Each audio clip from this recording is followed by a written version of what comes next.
So our first speaker is the content marketing and metadata librarian of the De La Salle College of St. Benilde Learning Resource Center. So she obtained her Bachelor of Library and Information Science degree from the Philippine Normal University and ranked third in the licensure examination for librarians in 2013. She is currently completing her Master of Library and Information Science degree at the University of the Philippines, Diliman. Her 8 years worth of experience as a professional librarian harnessed her knowledge and skills in various fields of librarianship, such as cataloging, indexing, information and reference services, public programs, project management, and archives and special collections administration. So her research interests include reference and information services, information literacy, institutional repositories, library marketing, collection assessment, and LIS education. She loves spending her free time sitting on a comfy chair with a good book in her hand and a purring cat on her lap. So, to talk about We're Engaged, analyzing social media content and engagement, the Benilde LRC experience. So we have Miss Roselle Maestro Fredeluces. Hello, Cel. Hello, Miss Donna. Thank you for that very warm introduction. And good morning to everyone. A pleasant morning. Is my audio clear? Yes. Okay, so now I'll be sharing my screen. All right. Can you see my screen now? Okay, but presentation. It's not yet. Sige. Okay, sige. I'll try again. So I'll just share the actual PowerPoint presentation. How about this There. one? Okay, Yes. thank you, Miss Donna. Okay, again, I'd like to thank everyone for attending this year's national conference, and I'd like to thank Paarl for selecting my research as one of the papers for this year's conference. I'd also like to thank the LSU Libraries and PNU Lisa, where I presented this research last year. So dun ko siya unang present, and I'm very happy and na mapepresent ko rin siya sa greater venue, which is PAARL, and ang ating target audience ay talagang academic and research librarians, since this paper is an experience of an academic library. And also, I'd like to thank, ngayon pa lang, yung mga kasamahan ko po sa College of St. Benilde, sabi po nila shout out. Ayan po, shout out! Hello po, thank you for the support. And yun, hindi magiging possible tong research na to without their support. And now, this is the title of my paper. Again, it's We're Engaged, Analyzing Social Media Content and Engagement, the Benilde LRC Experience. So from this cover, you will see na ang ating vibe for this first session is happy-happy lang po. It's about celebration and happy thoughts kasi it's the story of how the Benilde LRC was able to engage our stakeholders during the pandemic, which was our catalyst for this change na finally naging available na kami sa social media. But before that, during CLIS last year, nalaman namin ang pulso ng mga participants ng CLIS when it comes to attending wedding receptions, kung ano yung kanilang hinahanap when it comes to food. So ulitin ko lang siya ngayon para malaman naman natin kung ano yung pulso ng mga PAARL attendees. So now, Content and Engagement is inviting you to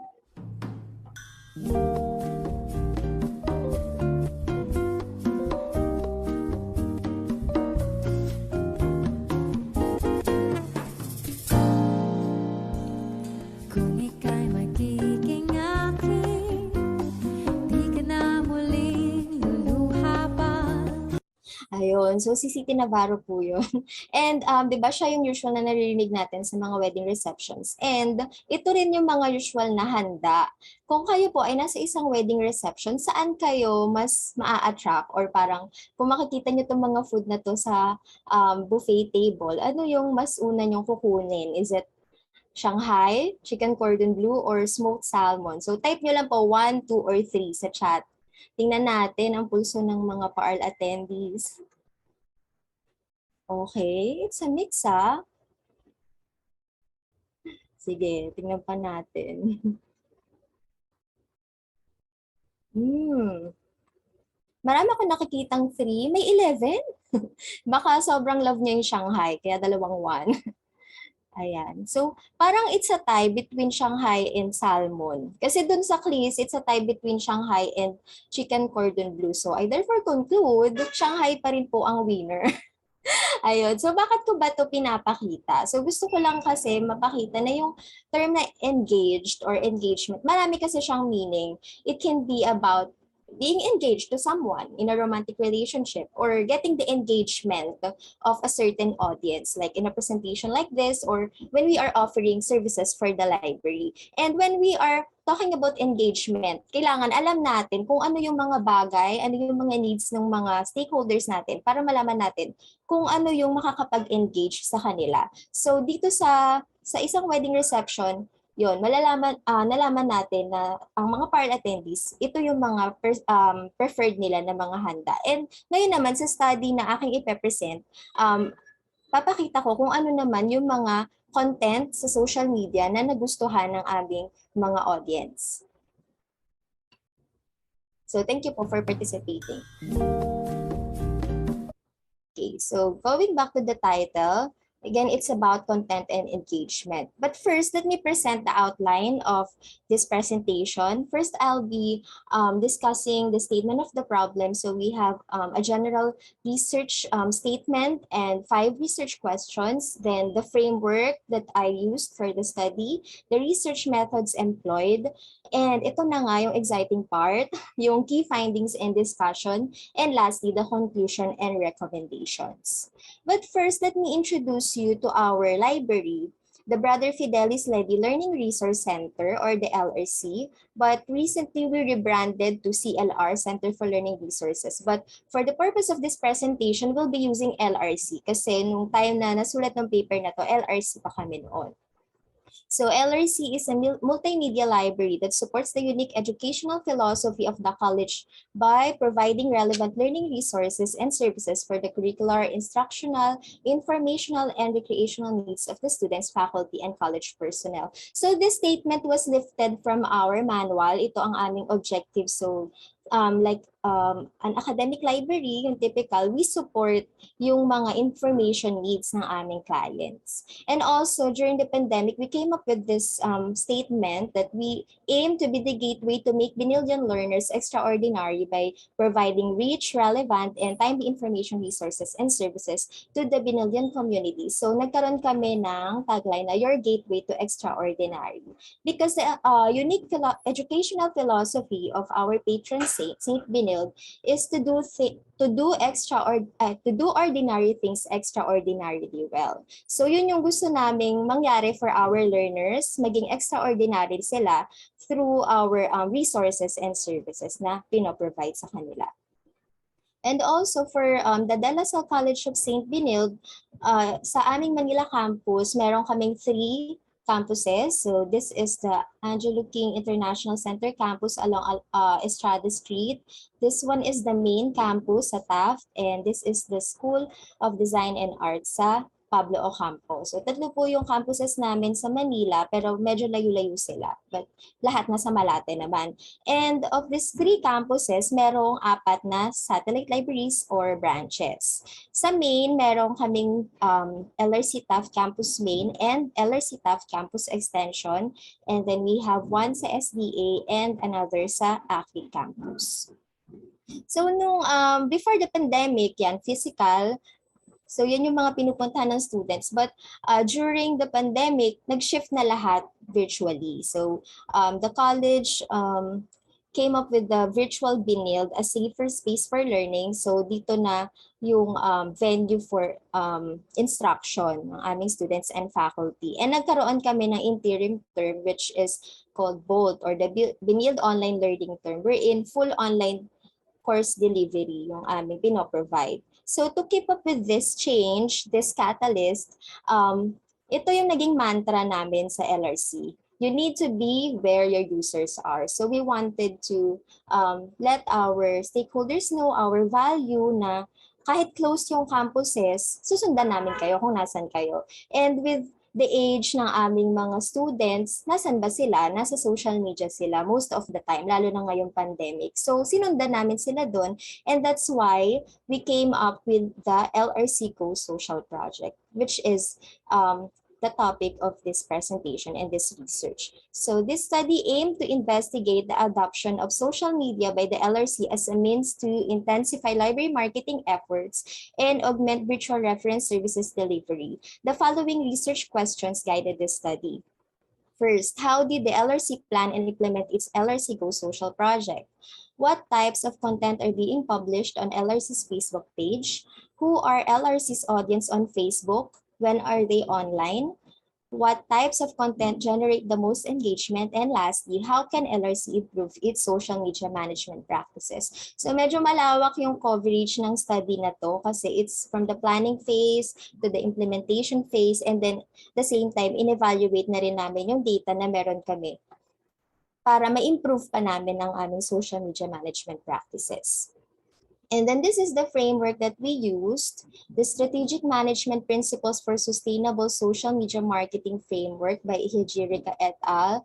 It's new, pero right in time din when I conducted the study kasi ito yung framework on social media management na nakafocus sa library. So according to this framework, we have 3 phases in managing social media. So first is the plan phase wherein you need to define your purpose and to craft your policy. Then you need to organize, structure, dito yung mga responsibilities and roles, and also kung anong mga content yung ipoproduce mo. Then you have engage. How will you be able to engage the audience through your content? And also yun, paano mo siya i-disseminate? Then we have the evaluate phase wherein you need to evaluate the data from social media, the audience behavior, the demographics, and also the other activities. And also at the end, you need to evaluate the entire process from planning, organizing, and evaluation. And then yung magiging result nitong evaluate phase is magiging way for you to plan again para ma-improve mo yung process. So yan, cyclical siya kasi yun, connected sila sa isa't isa. So using this framework, nag-decide ako to use the following research methods. So I employed a multiple methods approach, so quanti and quali, next siya. First is the personal narrative. So this study served as a documentation also of the project. So from a first person point of view, we narrated yung experience in planning and implementing the project. The next is content analysis. Sorry, may definitions pala ako sa next slide. So ito yung personal narrative, and then I have your content analysis. So this is from Sage Research Method. So in this process, ang ginawa ko ay in-extract ko yung aming listahan ng mga posts sa Facebook page, sa social media pages, and then yun, kinategorize ko sila based on content category, media type, tapos yung date, yun. Mapapakita ko mamaya yung mga content categories na ginamit for the content analysis. And then we also have social media research. What I particularly used for this is Facebook Insights. So yun, in-export ko lang yung data. Namili lang ako ng metrics kasi sobrang dami ng metrics sa Facebook. And then, pero sa dami-rami ng mga metrics na yun, ito yung wala sa kanila sa ngayon, yung average post engagement rate or ER. So I used Social Baker's formula for that one. Now, ito na yung limitations of the study. So, ang focus for the study is Facebook as a marketing tool. Kasi di ba may iba pang function ang Facebook for libraries. We use it as a channel for reference services. But for this particular paper or study, sa marketing ako nakafocus. May parts lang na about reference services tool, but it's just a part of the documentation. And also for the scope sa limit sa time, The period covered by the data being analyzed was from June to December 2020. 6 months lang kasi when I conducted this study, 6 months pa lang yung aming social media accounts. Kaya ito ay study during the infancy period of our social media accounts. And now, for the exciting part, ito yung key findings and discussion. So, ginawa ko siya na parang love story kasi nga we're engaged, diba? So, we'll discuss how it all started, how do we build the relationship, and the question is, are they engaged? Okay, so for the first one, gantong-ganto kami nung nagsa-start ng project pero hindi kami magkakaharap kasi nga Zoom, via Zoom kami no, yung ad hoc committee. Yan. So, this is around, I think, end of April. Mga ganitong panahon din pala yon. So, magto 2 years na. And then, May kami nag-start na mag-plan talaga. So, the ad hoc committee drafted this proposal. So, we have here the rationale, yung na-discuss ko sa intro. And then, may mga salient parts ng proposal akong ipapakita. So, first, nilista namin yung objectives namin for going social or for creating social media accounts, and yan, tinapat lang natin sa expected outcomes. So, our first objective is to provide a venue kung saan magiging two-way channel siya na makakapag-provide kami ng updates, ng information sa aming clients, and at the same time, pwede rin silang magbigay sa amin ng feedback para ma-address namin yung kanilang mga needs and yung mga questions nila. And by attaining this objective, our expected outcome is a better overall awareness of the LRC and what it can offer, and richer knowledge about the LRC patrons, their information needs, and information-seeking behavior. The next objective is to increase the visibility and accessibility of the LRC to its community of learners and users. Di ba yun naman usually yung objective ng marketing? And our expected outcome is the increase in LRC website traffic or visits. Next is to promote, ayan, ito yung aming objective. So we'd like to support that objective. And then, ito naman ang expected outcomes namin. Increase in the use of resources, services, and facilities, and increase in number of patrons participating in LRC organized events and activities. Fourth is to enhance the provision of information and reference services.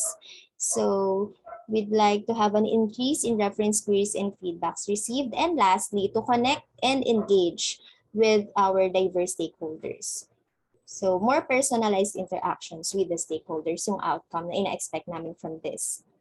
And then we also enumerated our audience. We have primary audience and secondary audience. Of course, ang primary ay yung students, yung faculty, yung admin, and also the members of the Brothers community. For the students, ito yung mga information needs nila na gusto naming ma-support. Informational, recreational, and research. For faculty and admin and brothers, lahat. Then for the secondary audience, we have alumni, De La Salle Philippines or DLSP, and other consortiums, library professionals, paraprofessionals, and LIS students, and of course the general public. Ang gusto naming ma-address or ma-support is your informational, recreational, and research needs. So, dahil clear sa amin ang aming objectives, ang aming expected outcomes, at ang aming target audience, ayun, nag-decide naman kami next what social media platforms we intend to use.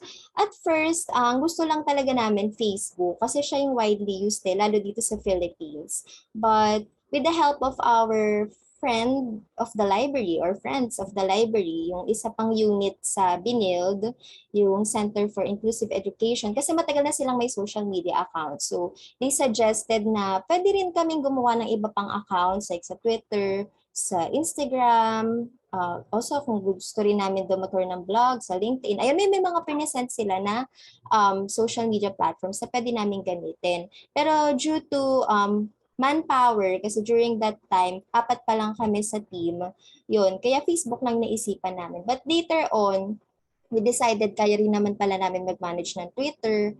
Tapos later on, nagkaroon na rin kami Instagram account. Tapos yung YouTube, matagal na siya. 3 years na siya noong 2020. So we just decided to populate it. Tsaka yun, i-maintain na makapag-upload ng content doon. So yun na, naging 4 na ang aming social media platforms. Hindi pa kasama dito yung blog namin, which is linked to our website.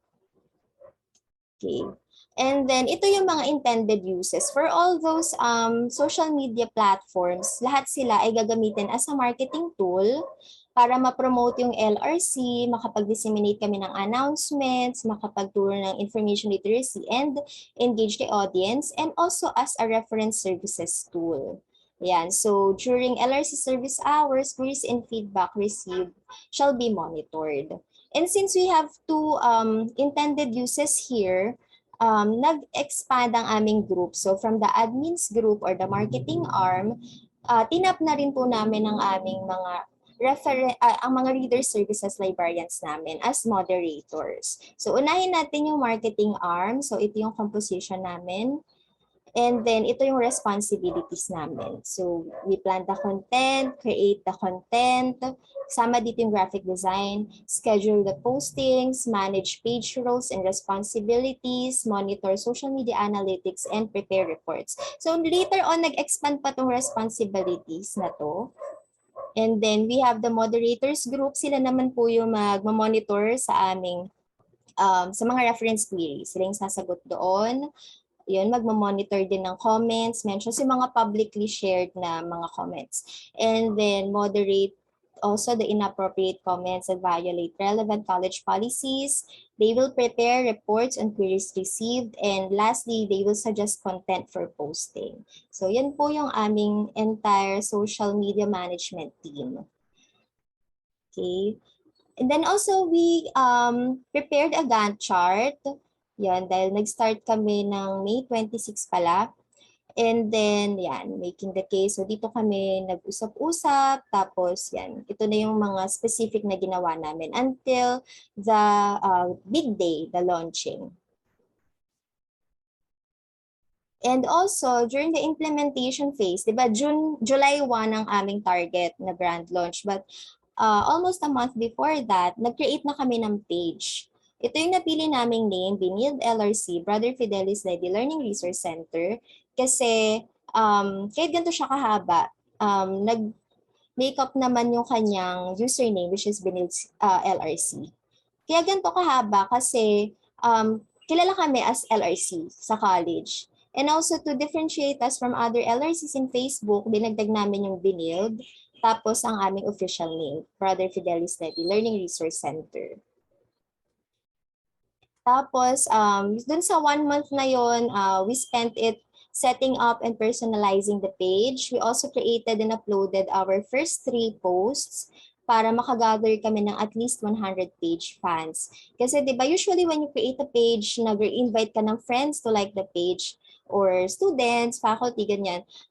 It's better kung meron ng laman yung page mo bago ka mag-invite for them to like para verify din nila kung talagang legit yung account or yun ba yung official account niyo. So yun, nag-post kami ng 3 before we invited them to like the page. And then when we gathered at least 100 pages, ayun, pwede na namin i-claim yung aming vanity or customized URL kasi kapag nag-create ka ng account or ng page, usually, ano lang to, series of numbers as identifier of your page. Hindi ko lang sure kung ganun pa rin ngayon, pero during that time, ganun siya. Kailangan mo makagather ng 100 page fans para ma-edit mo siya into Binild LRC or kung ano man yung gusto mong URL. And then also we created and published the Meet Larcy video teaser. This is very important sa aming journey kasi ito yung video na nag-up talaga sa aming engagement. Okay. So, ipapakita ko yung video.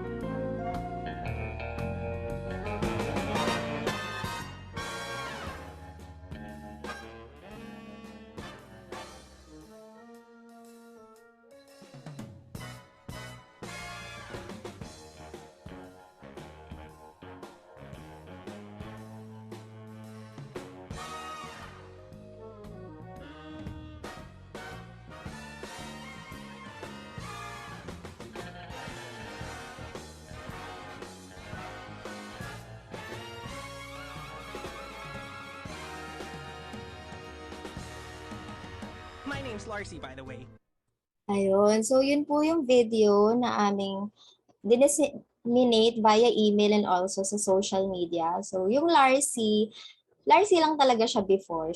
Larcy is a fellow learner of the Benildians kasi meron kaming video tutorials or library orientation videos before na virtual tour ng aming LRC. Tapos si Larcy yung virtual, siya yung nagtutour dun sa mga nanonood. So during this time, gumawa kami ng backronym. So kasi LRC. Ang ginawa namin, nilagyan namin ng meaning yung L, learned, A, approachable, R, reliable, cybrarian or cyber librarian. So yun, nag-stick naman yun sa aming mga clients. So yun, nagtatanong na sila lagi, sino si Larcy? Ayan, so naging siya na rin ang aming ambassador, virtual ambassador. So after that, this was posted June 30.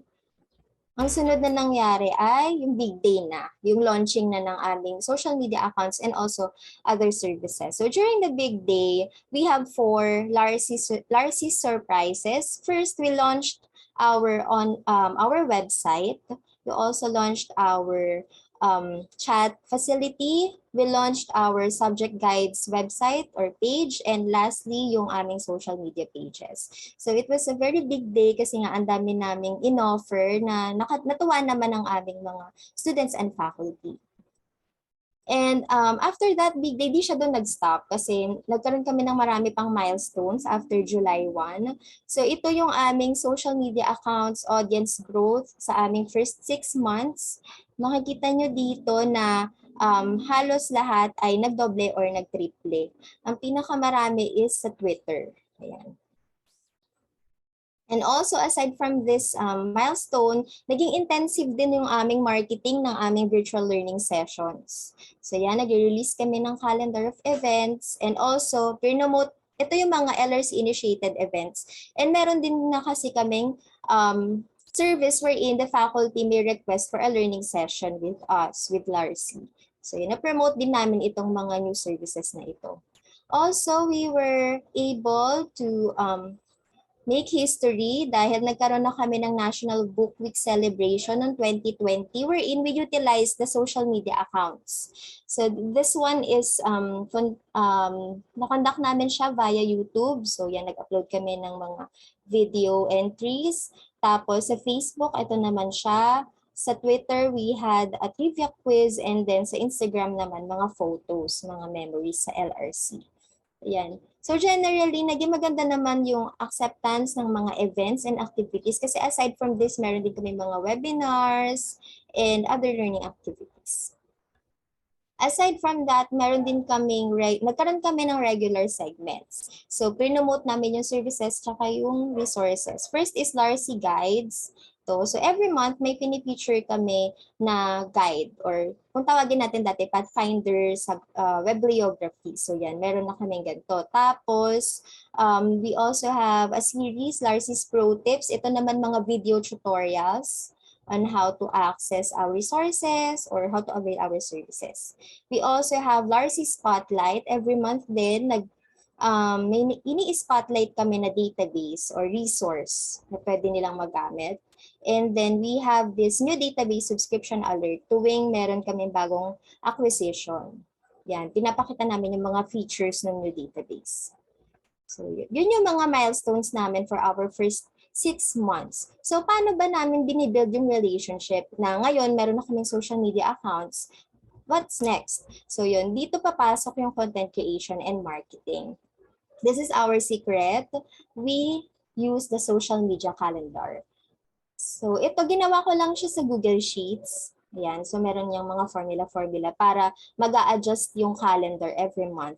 So ginawa ito to ensure that varied content is delivered throughout a particular month. So first, we identified content categories using previous studies. Tapos, we color-coded them, scheduled, and also, yun, plinat na namin sa social media calendar every month. Every end of month, nagpe-prepare na kami. So, kunyari for September, August, last week of August, nagpe-prepare na kami for this one. And we also set a target. So, our target is 1 to 2 posts per week or 4 to 8 posts per month.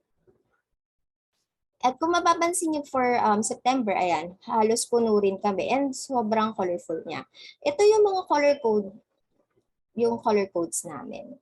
Yan. So first, we have general library information, promotion of services, ito yung mga types of content under them, promotion of collections, user education, events, user interaction and feedback, academic community. So this will be anything about BNILD or De La Salle or LRC pag nasa news din kami. Local broader and community and broader society. Ito naman yung mga greetings for national and international events. And also we have LIS related external information sources. So these categories were adopted from the study of Sir Elijah Darwan of UP Diliman, SLIS, and Miss Janice Peñaflor of the LSU Library. So yun, nag-come up din kami with this own category codes for Binil LRC. Tapos nandito yung aming mga suggested schedule kung kailan namin sila ipopost, pero suggested lang siya para lang magkaroon kami ng initial plan. Also, before plotting sa social media account, naglista na rin kami ng mga possible na mga content for each type. So, kunyari, for academic community, every October, we have Binil Mission Week. Every May Founders Day. Ayan. Tapos itong events naman, hindi naman siya fixed. 'Di ba? Kung ano yung mapag-usapan na event for a particular month. Tapos ito naman, general library information. And useful ito for yung mga recurring events like holidays. So doon naman yun sa orange na code. And then, we consult this schedule, we consult this list, tapos saka namin siya ipa-plot dito sa calendar. So ito yung template. Ayan, no, first Monday, general library information. Ayan. Pero hindi naman to set in stone kasi um, depende rin. Kunyari, for September, dahil marami kaming shinare about admissions, yun, sinishare din kasi namin yung mga posts ng official page ng OUR namin, tsaka ng college. So yan, yung mga iba dito nalipat-lipat na rin sila, may mga days, more than one yung aming content. Yun. So nababago naman siya. It just really helps na meron kaming initial plan. Tapos kapag ongoing na yung month, saka namin ina-adjust. Pero at least na-ensure namin na iba-iba yung content for each week or for the entire month. Yan. Tapos we maintain this list. Dito na rin kami nagda-draft ng caption kasi 'di ba we're a team, so kapag wala yung isa, dito na lang pwedeng kuhanin dito yung mga captions namin. And some of the content naulit din naman sila, like kunyari Larcy Spotlight for next week, next month ibang database naman, pero yun din naman yung content. So in this way, na-monitor din namin kung ano yung mga captions namin last time, and also kung ano na yung remarks or yung status ng mga posts. And then, ayun. So, yun yung aming social media calendar. Na ngayon naman, we proceed to the content analysis. So, from June to December 2020, we had 212 content posts. Tapos, ang pinakamarami nung November, kasi nga ito yung aming National Book Week celebration. And as you can see, na hit naman namin yung target, nakapag-exceed din kami kasi naging 6 to 7 posts per week or 1 post per day. Yun. So, na-achieve naman namin yung target. And also for the content type, ang pinakamarami namin ay events. Kasi nga, again, noong November, nagka-event kami. And aside from that, meron din kaming mga virtual learning sessions. And for event posts, meron kasi yung before the event, di ba, nag-i-invite ka. During the event, nagpo-provide ka ng parang live feed kung ano nangyayari sa event. And then after the event, nagpo-post ka ng write-up o kaya naman photo documentation. Kaya yun, siya yung naging bulk ng aming content types.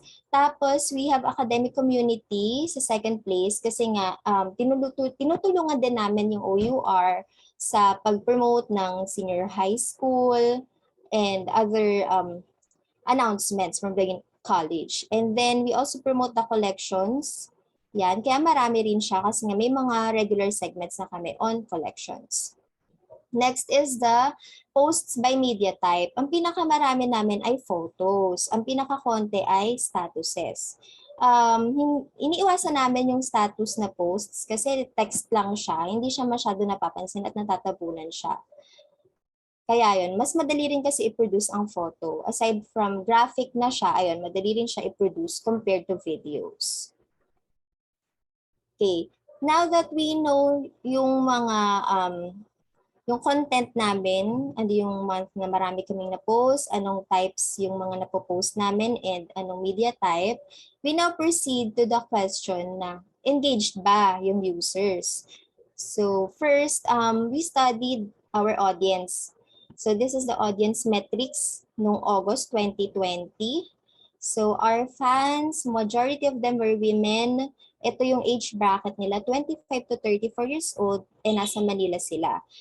Iba pa yung reached. Kasi yung fans, ito yung mga nakalike sa page. Yung mga reached or people reached, ito yung mga nakakita ng post regardless kung nakalike sila sa page or hindi. Kunyari, yung professor nila, shinare yung post namin, nakita nila yung post. Ganun. So, papabilang sila sa people reached. So, dito daw, women din, 18 to 24 years old naman sila. So, younger sila. And then, Manila pa rin.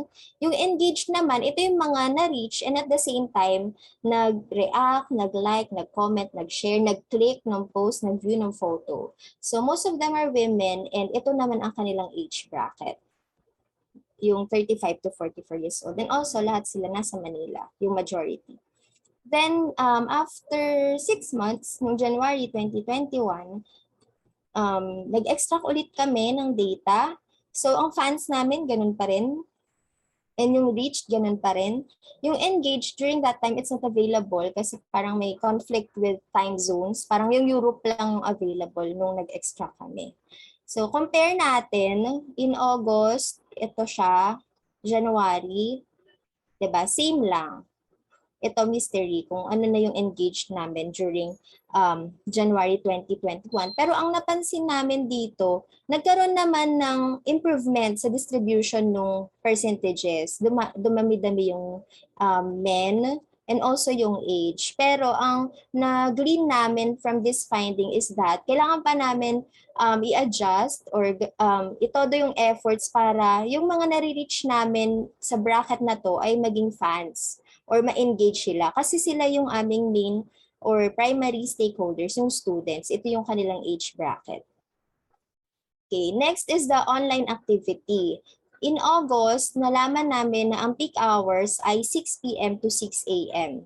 And ang off-peak hours ay 10 a.m. to 2 p.m. So, siguro nakakontribute yung pandemic dito. Mas gising sila sa gabi eh.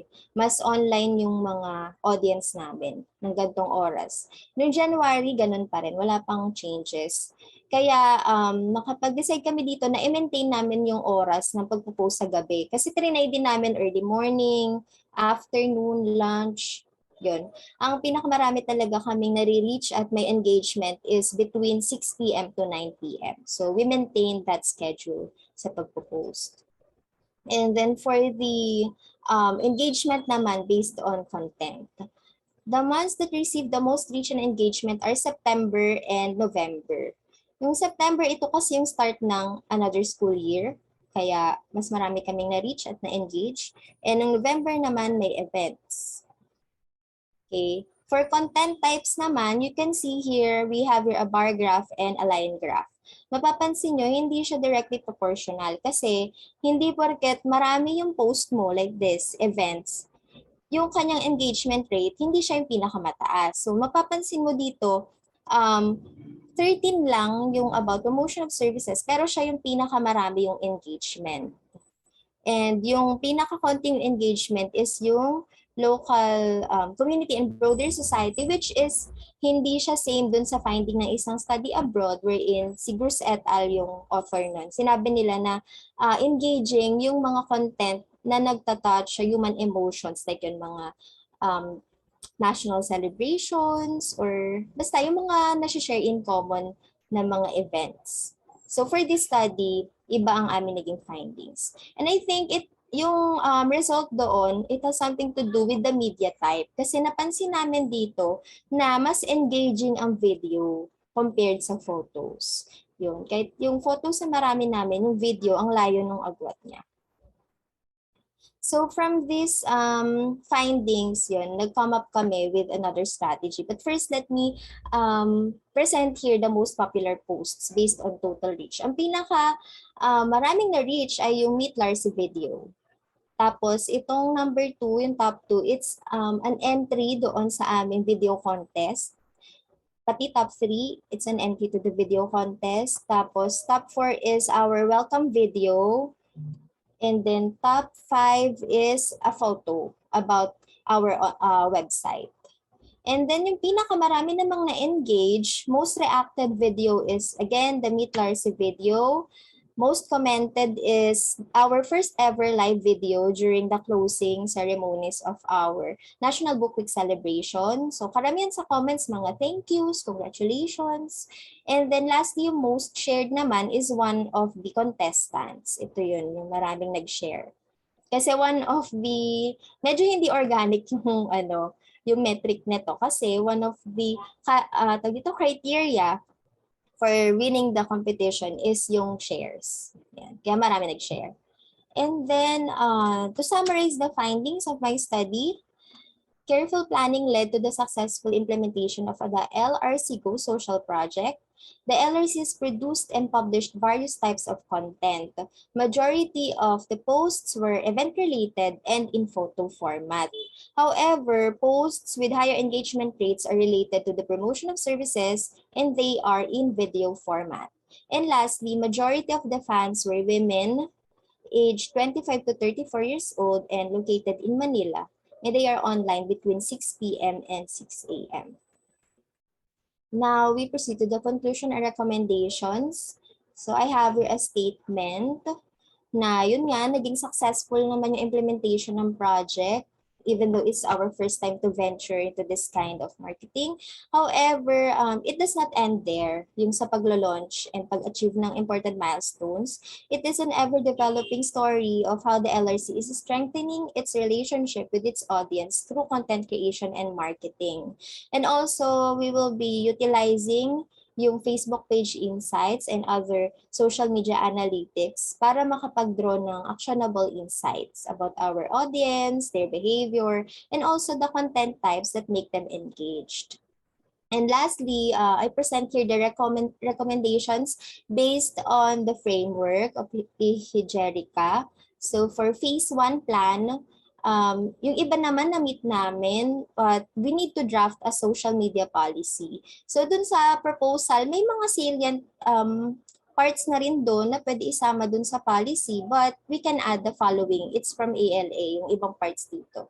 Disclaimer, privacy and confidentiality information, best practice guideline, clearly defined acceptable behavior, clearly defined consequences, and possible customer recourse. So that's one project. And then we need for under organized, the personnel shall constantly acquire new skills. So trainings, we need more trainings for our personnel since it's new for us. And also we can hire a professional graphic artist to ensure the high quality and timely delivery of professional materials. And then lastly, under evaluate, we can conduct a more in-depth analysis of the activity metrics. Since 6 months lang yung coverage namin pwede pa kami mag-conduct in the future para mas reliable na yung data. And we can maintain the current posting schedule. Again, that's between 9 p.m. and 6 p.m. and 9 p.m. until such time that major changes in the audience online activity and behavior has been observed. And lastly, we can also conduct user-centered studies. Such as focus group discussions, interviews, and surveys para mas maintindihan namin yung needs and preferences ng aming patrons. And with that, I'm leaving this. Librarians as content creators and social media specialists should be at all times engaged. So yun yung keyword. Dapat engaged tayo in finding ways to improve our content para naman ma-achieve natin yung user engagement. And that's the end of my presentation. Thank you for listening. These are my references. Ayan, you can consult the references. If you're planning to adapt social media, yung mga libraries na wala pa pong social media. And yun, I'd like to take this opportunity to cross-post or to promote our Facebook page. Binild CLR na kami. On Facebook, on Twitter, it's also Binild CLR.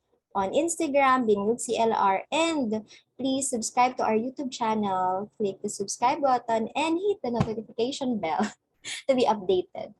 Ayan. Again, thank you so much, Paarl.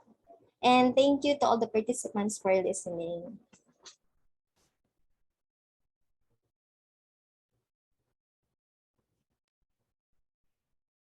And ayan, thank you so much, Miss Roselle. No, I love the idea of a social media calendar. So talagang from that, monitored at track yung mga content no, na nilalabas natin. But before we proceed no, with the open forum, syempre diretso tayo kagad sa mga questions. I'd like to remind everyone to please should you have any questions, so please post them using the Q&A feature here in Zoom. All right. Okay. So, as we're waiting no for some questions from our group, mukhang dinadigest pa nila ang information that they got from Miss Roselle. No? Actually, unang tanong, pwede bang malaman sino ba talaga si Larcy in person? Yun talaga yung mga question, no? Pero yung mga naririnig lang natin no from the question natin. Pero maganda rin yung sinabi na ni Ms. Roselle earlier that you really need to be where your users are, no, 'di ba? So we can all ensure na lahat ng mga efforts natin na ginagawa to disseminate mga information, mga activities and all that ay maximize, no. So, okay, mukhang check lang natin kung meron bang mga questions. Sorry, I'm referring to the Q&A, no? Just in case may mga question po, doon po natin ilagay. Alright? Okay, so yan. So far, in the chat box, baka lang may ma-miss ako, no? So far, wala pa naman. Alright, so, okay, siguro, ayun, okay. So, nandito siya sa chat. So, this is from Miss Catherine. It's already in the chat. No? How can we engage our users in the remote area? So, ayan. Ayan, Okay. dumadami na yung question. So, yun muna tayo. Na-digest na nila. Na-digest na nila. Alright, okay. Ayun.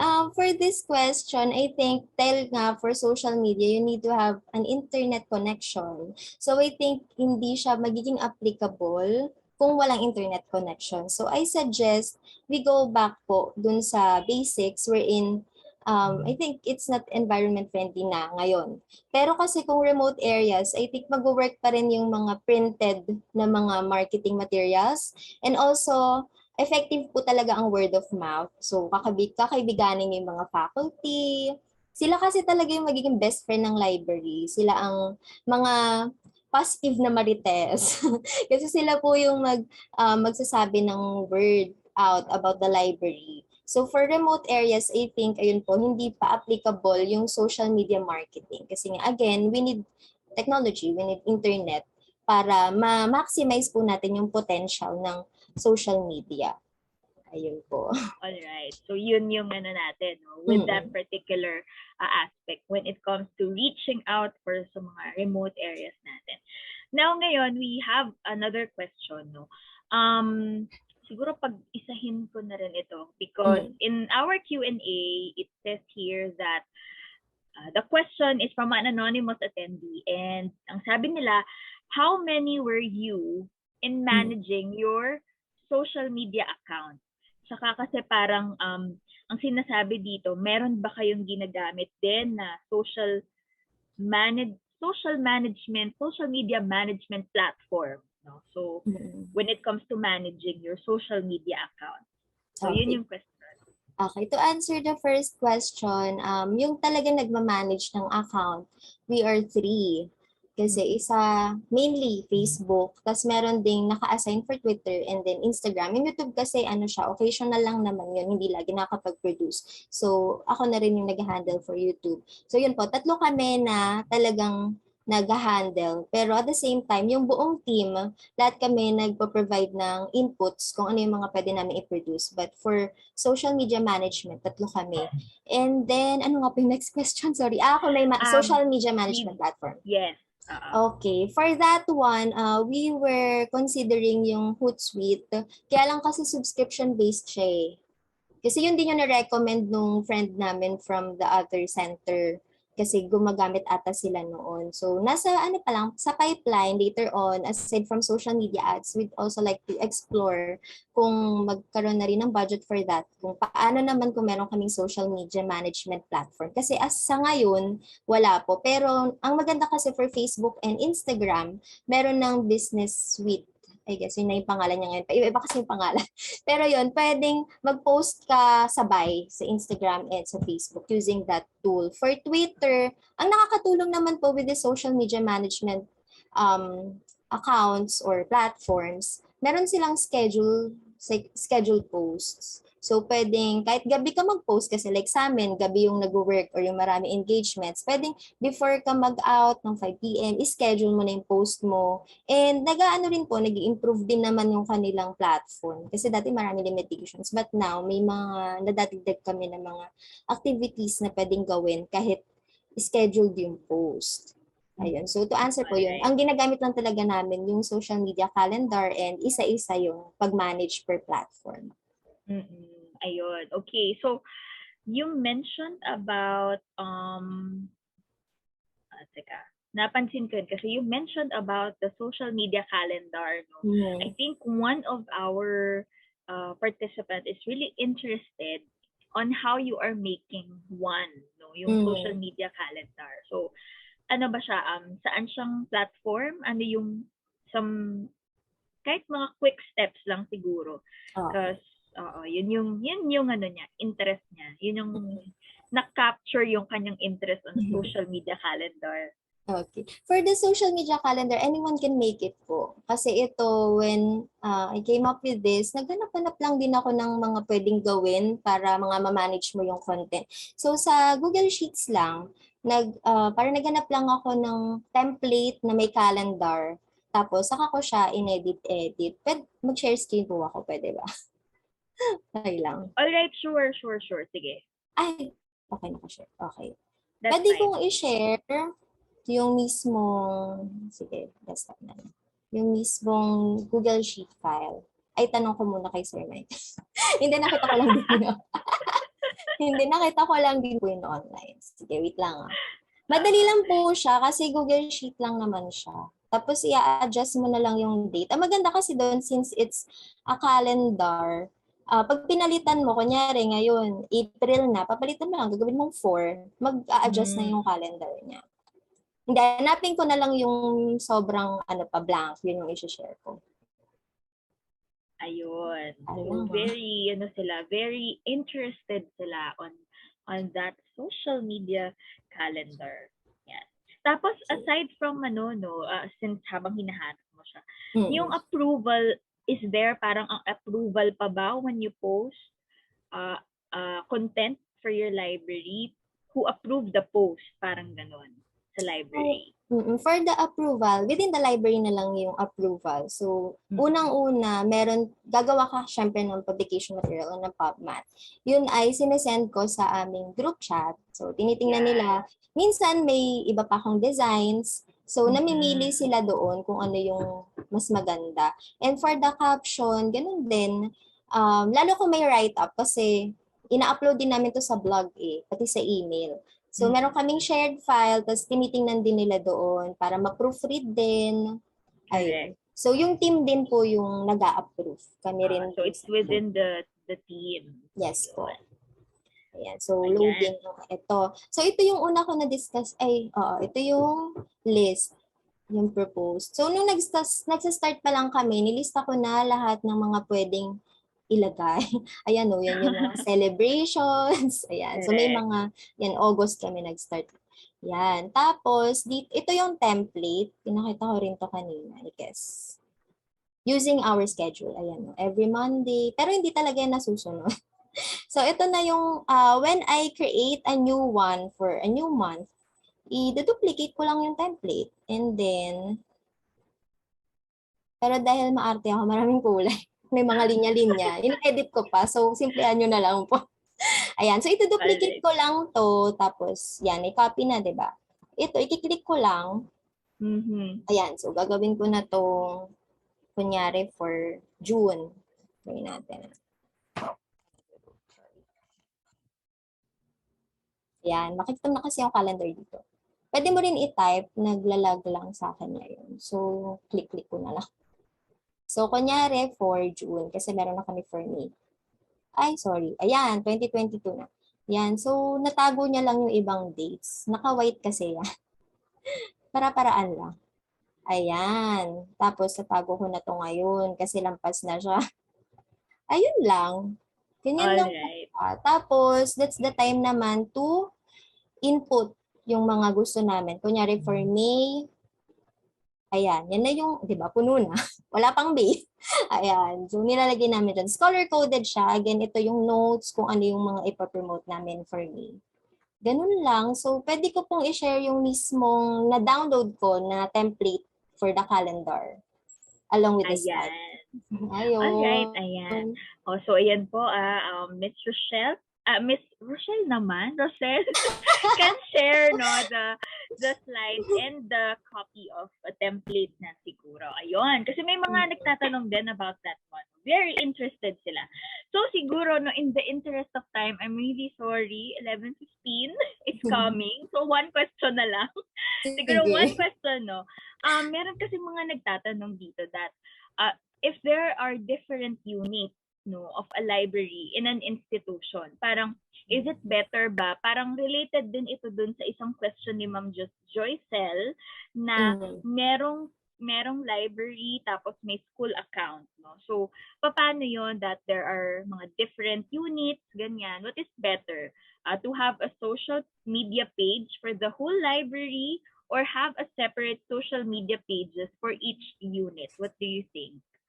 I think it depends po sa size ng Mm. institution or ng clients natin. Like for College of St. Benilde, hindi naman sobrang laki ng aming audience. So, isa lang Mm. kami. And also, yung number of librarians din po, i-consider din natin yun. But for example, for UP, Diliman Libraries, di ba, sobrang dami ng kanilang unit libraries or college Mm. libraries. Kaya they tend or they decided na iba-iba po yung kanilang social media pages. So yun, Correct. again po, it depends on the size of the library and also yung patrons din. Yun, Mm. iisipin mo kung mas personal ba kung yung college library or yung isang unit ay may sariling page para mas makapag-cater. Pero I think yung next na question niya, better kung merong, kung magde-decide kayo na hiwa-hiwalay, meron pa rin isang main. Oo. Ayan. Okay. Mm. Yan. So, thank you so much. I think if Miss Roselle can stay pa no within our during our program, I think she can go back to some of the Mm. questions that was not answered no in here sa ating open forum. So just ano na lang natin. Just wait for that later. So ngayon, Okay. let's move with the program. No, maraming salamat, Miss Roselle, for Thank sharing. you. And I think at this time we'll be awarding our certificate of appreciation, of course.